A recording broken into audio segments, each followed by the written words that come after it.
साथियों, अभी हमने आपको जो 10th क्लास का एनसीईआरटी पैटर्न के हिसाब से सेकंड चैप्टर है बहुपद, उसका पहला क्वेश्चन पढ़ाया था। उसके बाद अब हम सेकंड क्वेश्चन पढ़ेंगे। अब तक हमने सिर्फ फर्स्ट क्वेश्चन जाना था और इस चैप्टर की जो डीपली नॉलेज थी वो हमने आपको इससे पहले एक वीडियो है, उस वीडियो में सिखा दिया है। वो polytechnic 9th 10th 11th 12th सबके लिए इम्पॉर्टेंट है, तो उसमें हमने सिखाया है। फिलहाल 9th के लिए तो नहीं है इतनी, लेकिन वो 8th स्टैंडर्ड के टॉपिक थे उसमें, तो हमने सब बताया है ये कैसे क्या हुआ। फिर त्रिघात वाले, चार घात वाले, इस प्रकार से हमने द्विघात तक के सब कुछ बताए थे, उनकी सारी नॉलेज दी थी। अब हम आगे बढ़ेंगे तो देखेंगे कि यहाँ क्वेश्चन नंबर सेकंड है, उसमें ये लिखा है x⁴ + 4x³ - 2x² - 20x - 15 के सभी शून्य ज्ञात कीजिए। यदि इसके दो शून्य, अब दो यहाँ बोले गए हैं तो ध्यान से देखिएगा, ±√5 है, इसका मतलब एक प्लस का हो गया और दूसरा हो गया माइनस का। इस प्रकार से हमने समझ लिया। तो दो ही शून्य दिए हैं। हमने आपको पुरानी वीडियोस में बताया था, जब इसके फॉर्मूलाज की बातें आई थी तो आपको बताया था कि एक फंडा आपको याद रखना है, जितनी घात उतने मूल। सिंगल घात का सवाल आया है, मान लीजिए ये आ गया, इसके कितने मूल होंगे? एक ही मूल होगा। देख लीजिए, 0 के बराबर रख देंगे, 0 के बराबर दिया, माइनस का उधर, प्लस का उधर भेज देंगे, माइनस का यहाँ देखिए x का मान एक ही आएगा। फिर आपको बताया था कि जिसकी दो घात तो दो मूल, अब ये x² + 1 ले लीजिए, तो प्लस का उधर भेज देंगे, माइनस का हो जाएगा। या अगर इसे आप लोग लिखना चाहें तो ये लिख सकते हैं, -1 माइनस का उधर भेज देंगे तो प्लस का हो जाएगा। तो ये स्क्वायर हटेगा तो रूट चढ़ जाएगा, तो ये हो जाएगा +-1, रूट से बाहर निकला है, क्या आएगा? +-1। तो देखिए जितनी घात उतने मूल होते हैं। तो ऐसे यहाँ पर अगर आप देखना चाहेंगे तो यहाँ पर 4 घात है तो 4 मूल होंगे। इससे पहले जो फर्स्ट क्वेश्चन था उसमें सिर्फ 3 घात था, इसलिए उसके 3 मूल निकले थे। तो यहाँ 4 घात है, 4 मूल होंगे, तो 2 मूल दिए हैं। शून्य का मतलब मूल होता है, ये हमने आपको पहले ही बता दिया है। पुराने ज़माने में इसे मूल कहते थे, और अब जो एनसीईआरटी पैटर्न का हिंदी अनुवाद है उसके हिसाब से शून्य कह देते हैं। तो 2 मूल दिए हैं, तो आप जानते हैं कि मूल जो होते हैं वो आप लोग अल्फा बीटा गामा मान सकते हैं। तो मैं ही मान लेता हूँ, पहला मूल अल्फा √5 प्लस का, बीटा वाला मान ले रहा हूँ माइनस का √5, और मुझे डेल्टा नहीं मालूम और गामा वो भी नहीं मालूम। इस प्रकार से 4 मुझे नहीं मालूम। आप चाहें तो ABCD ही मान सकते हैं। तो चतुर्थ घात का जो समीकरण होता है वो आपको याद होगा, मैंने बताया था आपको, x - α × x - beta × x - gamma × x - delta. हर एक समीकरण के लिए, द्विघात के लिए इतना, त्रिघात के लिए इतना हो जाएगा, चतुर्थ घात के लिए इतना। तो इस प्रकार से स्टैंडर्ड फॉर्म क्या होती है? वो होती है, आपको याद होगा, ax³ + bx³ + cx² + dx + e, ये होती है स्टैंडर्ड फॉर्म। तो इस फॉर्म की जगह ये दिया है तो इस फॉर्म की जगह ये रख दीजिए, और इसकी वैल्यू जो जो दी है वो रख दीजिए। तो x - α, ध्यान से देखेंगे तो अल्फा कितना है अपना? अल्फा जो है अपना प्लस का √5 है, तो प्लस का प्लस इंटू माइनस माइनस हो जाएगा। अब x - बीटा, बीटा कितना है? माइनस का √5, माइनस का आप √5 यहाँ लगाएंगे तो ये हो जाएगा माइनस इंटू माइनस प्लस, तो ये क्या हो जाएगा? प्लस का √5। उसके बाद ये हमें पता ही नहीं है, तो इन्हें ऐसे ही रहने देंगे। x - गामा और x - डेल्टा हमें नहीं मालूम, और ये समीकरण आप बना दीजिए। ये आ गई है आपकी x⁴ + 4x³ - 2x² + 20x - 15। अब ये प्लस का और ये माइनस का ध्यान से देखेंगे आप, तो आपको एक फार्मूला याद होगा अच्छी तरह से। फार्मूला ये है, ये हमने बताया भी आपको पुरानी वीडियोस अगर आप देखेंगे तो पुराने जो टॉपिक हैं उसमें हमने क्लियर किया है, नहीं तो हमने अपने यूट्यूब पर भी डाला है और फेसबुक आईडी पर भी हमारी ये मिल जाएगा आपको। वहाँ पर भी हमने ये, बच्चे ने हमसे फ़ोन से पूछा था, हमने बताया था उसको ये। तो a² - b² का फॉर्मूला होता है, एक बार जोड़ दीजिए और एक बार घटा दीजिए। एक बार जोड़ दीजिए, एक बार घटा दीजिए। तो यहाँ कुछ दिख रहा है आपको, एक बार जोड़ रहा है और एक बार घट रहा है। गुणा भी तो लिखा है ना भाई, आप जानते हो 2 तियाँ भी 6 होता है ना, और 3 दूनी भी 6 होता है, तो है तो 6 ही। 2 और 3, चाहे 3 और 2 लिखो, आना गुणा में 6 ही आंसर है। तो प्लस और इंटू माइनस वाला, तो इन दोनों का क्या आंसर आ गया? a² - b²। तो ये क्या हो जाएंगे? a² - b² बन जाएंगे आपके। तो ये बनेंगे आपके a² - b², तो ये हो गए आपके x² - √5 का स्क्वायर। तो √5 का स्क्वायर ध्यान से देख लीजिएगा, ये हो गया आपका ए स्क्वायर माइनस बी स्क्वायर, ये यहाँ गुणा में, इधर आ जाएगा भाग में, ये पूरा यहाँ गुणा में और इधर आएगा आपका भाग में। तो ये गुणा में इधर भेज दे रहा हूँ भाग में, तो ये भाग में आ जाएगा मेरे, ये हो जाएगा एक्स स्क्वायर। और आपको बता दिया जाए रूट 5 का स्क्वायर होता है 5, किसी भी रूट वाले का स्क्वायर करेंगे तो वही वैल्यू निकल आती है। तो ये हो गया आपका 5, तो ये पूरा यहाँ से चला जाएगा, ये कुछ भी गुणा में दूसरी तरफ भाग में चला जाता तो ये भाग में चला गया आपके, ये आ गया। इससे आपको इसे भाग करनी है, तो भाग करने के लिए आप लोगों को जो अपनाना है वो उसे कहते हैं हम लोग भाग विधि। वो भाग विधि अपनाएंगे हम लोग साइड में, या चाहते तो नीचे नीचे ही पूरी अपना सकते हैं, इसमें कोई ज़बरदस्ती नहीं है कि भाई, लेकिन यहाँ आ नहीं पाएगी, इसलिए हम लोग साइड में करेंगे। तो देखिए इसे हम लोग साइड में कर देंगे, कोई ज़बरदस्ती नहीं है, यहीं करो, साइड में भी कर सकते हैं। तो ध्यान से देखिएगा, इस तरह से हम लोग कर सकते हैं। तो ये रहा एक्स स्क्वायर माइनस 5 और ये हो गया आपका एक्स की पावर 4।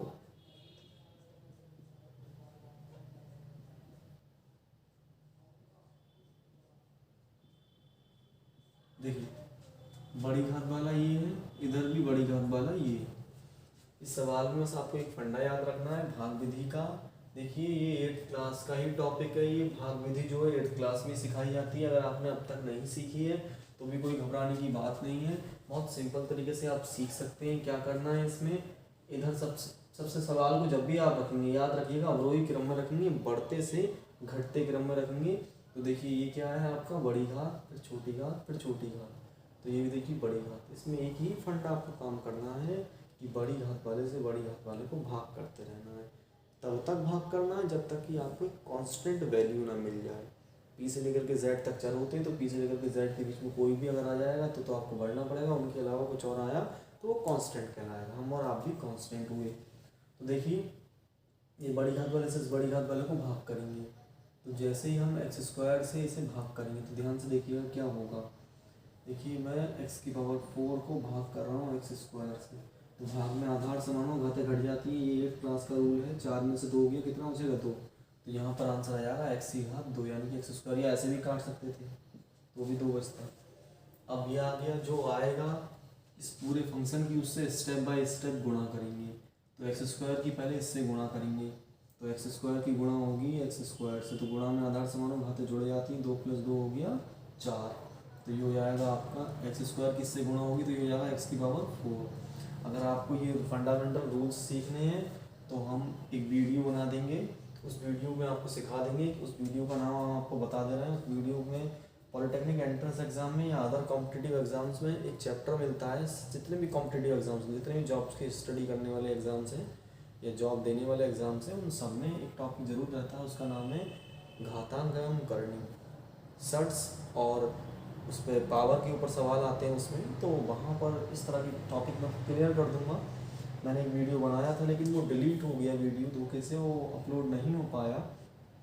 फिलहाल मैं फिर से एक वीडियो बना दूंगा आपके लिए, तो आप उस वीडियो से ज़रूर सीख लीजिएगा। मैंने आपको चैप्टर का नाम बता दिया, पॉलिटेक्निक का 2nd चैप्टर होगा वो, और टॉपिक आपको याद रखना है घातांक एवं करनी, इंग्लिश में बोलेंगे उसे, पावर और क्यूब के हिसाब से वो चलेगा आपका। सॉरी, पावर और सर्ट्स होंगी उसमें, सेम स्टडी उसमें पावर और सर्ट्स की ही होगी। पावर मीन्स घातों की ही स्टडी होगी। तो देखिए तो स्क्वायर से इसे भाग किया तो एक्स स्क्वायर आया, स्क्वायर की इससे गुणा कर देंगे तो एक्स की घात 4 आया। अब -5 किससे गुणा करेंगे, सिंपल है ना, माइनस का 5x स्क्वायर ही आ जाएगा, है ना। देखिए ना, -5 की आप एक्स स्क्वायर से गुणा करेंगे तो 5 की गुणा होगी ना, 5x स्क्वायर, ये आ गया अपना। जो आया उसे आप घटा दीजिए, बस यही करना था। इसमें घटा देंगे, ये माइनस का और ये प्लस का चला गया, ये माइनस माइनस हो गया प्लस, है ना। प्लस का 5 और प्लस का 4 हो गया आपका। नहीं जुड़ेगा, क्यों नहीं जुड़ेगा, कारण देखिए समान घात वाले जुड़ते हैं या घटते हैं। तो ये हो गया माइनस माइनस प्लस, प्लस के 5 में से माइनस के 2 चले जाएंगे, बचेगा कितना 3। तो ये हो गया प्लस का 3x स्क्वायर। लेकिन इससे बड़ी घात वाला पहले आ गया है, वो है वो कितना है 4x क्यूब। अब बाकी जो बच रहा सब लिख दो, ये तो गया चला गया यहाँ से, तो ये आएगा आपका 20x - 50। भाग तो उधर की ओर भागती है, तो एक्स स्क्वायर से फिर से इसे भाग करेंगे, क्योंकि बड़ी घात वाले से बड़ी घात वाले को भाग करना है। तो देखिए 4x क्यूब को भाग कर रहे हैं एक्स स्क्वायर से, भाग में आधार समान घातें घट जाएंगी, 4 पे कोई फर्क नहीं पड़ेगा, और एक्स की घात 3 - 2 कितनी हो जाएगी 1। तो ये अपना आ गया 4x। जो आया उसकी फिर से इससे स्टेप बाय स्टेप गुणा होगी, तो एक्स स्क्वायर की पहले 4x से गुणा करेंगे, एक्स स्क्वायर की गुणा होगी 4x से। तो देखिए 4 तो 4 आ जाएगा, गुणा में आधार से मानो घाते जुड़ जाएंगे, इसकी घात जाएगा 2 + 1 3। तो ये आ गया आपका 4x क्यूब। फिर माइनस के 5 किससे गुणा करेंगे, तो माइनस इंटू प्लस माइनस, और 5 चौका 20x। घटा दीजिए, तो घटा देंगे, देखिए माइनस का ये प्लस का गया, माइनस इंटू माइनस प्लस, ये प्लस का ये माइनस चला गया, तो ये आ गया आपका 3x² - 15। अगर अब भी आपको नहीं आ रहा तो आप फिर से एक बार वीडियो देखिएगा, 2-3 बार अगर आप वीडियो देख लेंगे तो आपको तो ऐसे ही आ जाएगा। अगर नहीं आ रहा, हमारे 11th क्लास में एक लड़की है, वो लड़की को कभी कभी कुछ टॉपिक समझ में नहीं आता है, तो वीडियो लंबी होती है 11th क्लास की, कोई 46 मिनट, कोई 50 मिनट, कोई 33 मिनट, इस तरह से होती हैं। तो उन वीडियो से क्या काम करती है वो, पहले पूरी वीडियो सीख लेती है, देख लेती है, कुछ कुछ चीज़ें नहीं आती हैं तो हमसे कॉल करके पूछ भी लेती है। फिलहाल मैसेज करके आप लोग हमें कमेंट करके पूछ सकते हैं, तो हम आपको वहाँ क्लियर कर देंगे। दूसरा, फिर भी नहीं आ रहा तो आप कई बार कम से कम प्रैक्टिस कीजिएगा। आपको आने का ना कारण ये है कि आपने क्वेश्चन सीखा और सीखने के बाद भूल गए, आपने उस पर ध्यान नहीं दिया। सीखने के बाद उसे आप लिख लीजिए, और लिखने के बाद आप कंप्लीट कर लीजिए स्टेप बाय स्टेप। पहले आपने फर्स्ट बार सीखा, क्वेश्चन लिख लिया ना, क्वेश्चन लिखने और अपने आप ट्राई किया, अब देखा आपने, मान लीजिए यहाँ तक आप पहुँचे, यहाँ के बाद आपके कुछ समझ में नहीं आ रहा तो आपने मान लीजिए यहाँ तक भी कर लिया जैसे तैसे, फिर आप अटक गए तो कोई बात नहीं, फिर से वीडियो देख ही लीजिए यहीं का, और फिर से आप स्टेप बाय स्टेप करिए। तो इससे आपके अंदर आत्मविश्वास बढ़ेगा, सेल्फ कॉन्फिडेंस आएगा, तो आपको कुछ भी डाउट नहीं होगा। आप इस बड़ी घात वाले से फिर से भाग करेंगे, तो देखिए 3x² को भाग करना है x² से, देखिए गया, p से लेकर के z के बीच में कुछ नहीं आ रहा है, सिर्फ क्या आ रहा है 3, तो ये 3 आ गया। अब इस x² की उस 3 से गुणा करेंगे, तो 3 की इससे गुणा होगी, क्या हो जाएगा 3x² minus into plus minus, जो आता है उसी गुणा करते हैं सबसे, तो 5 × 3 = 15। तो घटा दीजिए, घटाने पर ये माइनस का हो गया, ये माइनस माइनस प्लस, ये प्लस, ये माइनस कैंसिल। घटाने पर शेषफल शून्य ही आना चाहिए, शेषफल शून्य नहीं आया तो आपके सवाल में गड़बड़ है, ये बात याद रखिएगा, क्योंकि अगर उन्होंने कहा है शून्य है तो आपको निकालने का तरीका यही है। तो यहाँ पर जो वैल्यू आ रही है, देखिए इससे इसे भाग दिया तो वैल्यू क्या आई, अपनी वैल्यू आ गई अपनी x² + 4x + 3। तो देखिए आपने देखा कि x माइनस डेल्टा और x माइनस गामा और x माइनस डेल्टा की वैल्यू ये आ रही है। अब इन दोनों की वैल्यू हमें निकालनी है, तो हम क्या काम कर देंगे, x² की कर देंगे फैक्टर।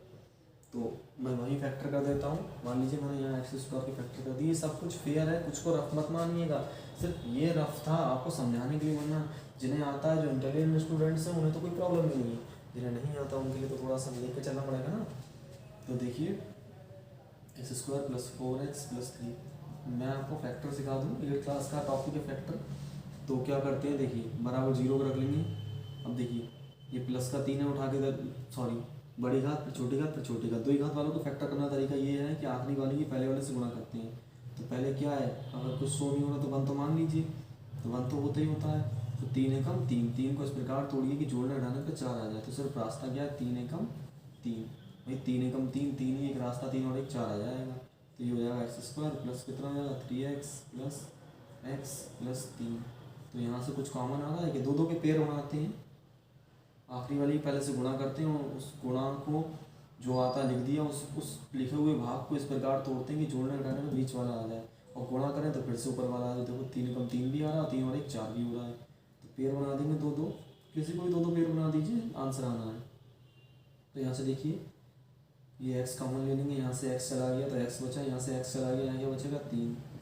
यहाँ से देखिए कुछ जाएगा क्या, अगर ऐसा ही बनाना होता है तो कोई बात नहीं, 1 कॉमन ले लीजिए, वरना वही मत लीजिए, कोई फ़र्क नहीं पड़ेगा, आप मत लीजिए कॉमन। बस वो दोनों से डिट्टो एक से होनी चाहिए, क्योंकि रूल है फैक्टर करने का, एक रूल है, या तो फार्मूला लगाओ या फैक्टर करो, और फैक्टर जब करोगे या तो फार्मूला देखो, फार्मूला कोई लग नहीं रहा था तो फैक्टर करो, फैक्टर करे तो कॉमन जरूर छांटो, तो कॉमन छांट लिया। FFC याद रखना, फार्मूला फैक्टर कॉमन, ऐसे करके समझ में याद रखा करें। तो ये दोनों हिस्से हैं, एक हिस्सा कॉमन ले लेंगे, देखिए कॉमन जरूर लेना, फैक्टर कर रहे हो तो कॉमन जरूर लेना है, कॉमन ले लेंगे तो यहाँ से चला जाएगा ये, तो यहाँ क्या बचेगा x, यहाँ से चला गया तो खुद सोचिए क्या बचा x, यहाँ से चला जाएगा तो यहाँ क्या बचेगा 1 बचेगा प्लस का। तो ये 2 वैल्यू आ रही हैं आपके सामने, बराबर 0 बराबर 0 बराबर 0। तो इसका सॉल्यूशन क्या आ रहा है, यहाँ पे इसका सॉल्यूशन आ रहा है x+3 इंटू x+1। तो ये जो वैल्यू आ रही है x minus delta, x minus gamma और x माइनस ये रहा आपका डेल्टा। ये होता है गामा, ये होता है डेल्टा। इस प्रकार से दो वैल्यू आ रही हैं, आपको मान बताने हैं। तो देखिए क्या काम करेंगे, ये है गुणा में बराबर के चल के एक तरफ कुछ भी गुणा दूसरी तरफ भाग में चला जाता है, तो ये भाग में चला जाएगा, x+3 बराबर हो जाएगा 0। 0 किसी से भाग करो कोई इफेक्ट नहीं पड़ता। एक क्रिमिनल का कोई भी मर्डर कर दे, क्रिमिनल ही कहलाता है वो भी व्यक्ति, तो कोई फर्क नहीं पड़ता। तो याद रख लीजिए 0 किसी से भाग कर लो 0 ही रहता है, प्लस का उधर भेज देंगे माइनस का हो जाएगा। अब देखिए सपोज कीजिए मैंने ये उधर भेज दिया भाग में, तो यहाँ क्या बचेगा x+1 तो बराबर हो जाएगा 0, प्लस का उधर भेज देंगे माइनस का हो जाएगा। तो x के दो मान निकल के आ रहे हैं यहाँ से। अतः देखिए आपको क्या मिला, अतः आपने यहाँ देखा कि अल्फा बराबर प्लस का √5 है ना, बीटा बराबर माइनस का √5, तो गामा बराबर क्या है आपका, गामा बराबर 1 ले लो, मान लीजिए मैंने माइनस का 3 ले लिया, तो डेल्टा बराबर क्या हो जाएगा माइनस का 1, किसी को भी ले सकते हैं आगे पीछे। तो ये आपके मूल आ गई। तो इस प्रकार से चारों शून्य हमने याद करके दे दिए। तो इस प्रकार से आप ये क्वेश्चन एक हैवी क्वेश्चन है, ये हम आपको दावे से कह सकते हैं 2020 में भी ये बोर्ड एग्जाम में आया है ये क्वेश्चन, इसलिए मैंने आपको सिखाया। 2021 में भी ये नहीं आएगा, लेकिन टॉपिक आएगा। मैं आपसे फिर सलाह दूंगा कि आप बुक के भरोसे मत पढ़िए, क्योंकि बुक से कुछ होने वाला नहीं है। टॉपिक वाइज पढ़िए, मेथड वाइज पढ़िए, उनके सिलेबस वाइज पढ़िए। सिलेबस में जो है वही देते हैं एग्जाम में, तो आउट ऑफ सिलेबस कभी नहीं आता, लेकिन याद रखिएगा आउट ऑफ बुक आता है एग्जाम। तो एग्जाम में जो ही पेपर आएगा आउट ऑफ बुक्स हो सकता है, इसलिए आपको टॉपिक क्लियर करनी है। इस तरह के हर एक सवाल को अगर आप सीखना चाहते हैं तो आप इस पर अच्छी तरह फोकस कीजिए। इस तरह के सैकड़ों सवाल आप सॉल्व कर सकते हैं, मैं आपको और भी सिखाऊंगा। तो फिलहाल आपको ये बात याद रखनी है कि अच्छी तरह से इस तरह के सवालों पर मेहनत करनी, क्योंकि जब भी आपके पास ये सवाल आएगा तो मैथ में 10th क्लास में मैथ्स में सबसे बड़ा सवाल होता है ये, वो भी 6 नंबर का सवाल आता है सबसे बड़ा सिर्फ मैथ्स में। तो आपको ये 6 नंबर का मिलेगा और बहुत ही अधिक अच्छा सवाल है, सिंपल सवाल है, सब कुछ आपके सामने है, ये आपके ऊपर डिपेंड करता है।